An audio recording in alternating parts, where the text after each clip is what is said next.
মাইগ্রেনের মূল উপসর্গ হলো প্রচণ্ড মাথা ব্যথা। সেই ব্যথার যন্ত্রণা সহ্য করা কখনো কখনো হয়ে যায় মুশকিল, খেতে হয় ঔষধ। তবে মাইগ্রেনের ব্যথায় ঔষধে অনেক সময় কাজ করে না। এই ক্ষেত্রে ঔষধ ছাড়াও ব্যথা কমানোর কিছু উপায় আছে। মাইগ্রেনের সমস্যা কেন হয় তা নিয়ে বিভিন্ন গবেষণা চলছে, তবে এখনো মাইগ্রেনের নেপথ্য কোনো কারণ খুঁজে পাওয়া যায়নি। বরং কোনো গন্ধ, কোনো খাবার, আলো, দুশ্চিন্তার মতো জিনিসগুলোতেও মাইগ্রেনের অসহ্য যন্ত্রণা শুরু হয়। ঔষধ খাওয়া ছাড়াও মাইগ্রেনের ব্যথা কমানোর জন্য যেসব উপায় অবলম্বন করতে পারেন তা নিয়ে থাকছে আমাদের বিস্তারিত আলোচনা। আদায় রয়েছে এমন কিছু উপাদান যা মাইগ্রেনের সমস্যা কমাতে পারে। তাই বিশেষজ্ঞরা বলেছেন, মাইগ্রেনের ব্যথা শুরু হলেই 1 কাপ আদা চা খেয়ে ফেলুন, সমস্যা থাকবে দূরে। এই ক্ষেত্রে চাইলে আপনি কাঁচা আদাও রোজ সকালে খেতে পারেন।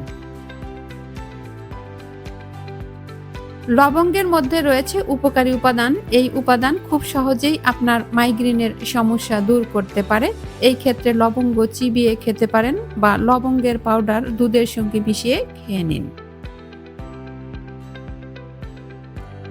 মাইগ্রেনের সমস্যা কমাতে চাইলে ল্যাভেন্ডার তেল হতে পারে অন্যতম হাতিয়ার। এই ক্ষেত্রে এই তেলে থাকা অ্যান্টি ইনফ্ল্যামেটরি গুণ এই সমস্যা কমায়। মাইগ্রেনের ব্যথা উঠলে এই তেল নাক দিয়ে 15 মিনিট শ্বাস নিতে হবে, সমস্যা কমবে। মাইগ্রেনের সমস্যা কমাতে চাইলে ব্যায়াম করতেই হবে। ব্যায়াম অথবা ইয়োগা করলেও এই সমস্যা কাটবে।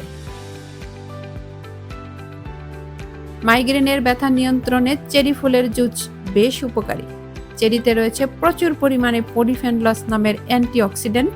চেরি স্ট্রেস দূর করে, ব্যথাও কমায়। মাইগ্রেনের ব্যথা নিয়ন্ত্রণে আরেকটি বিশেষ খাবার হচ্ছে মাশরুম। মাশরুমে ম্যাগনেসিয়াম ও রিবোফ্লাভিন থাকায় মাইগ্রেনের ব্যথা কমে।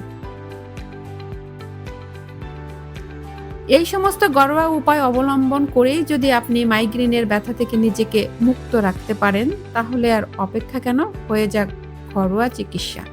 আপনি এবং আপনার পরিবারের শারীরিক সুস্থতাই আমাদের একমাত্র কাম্য।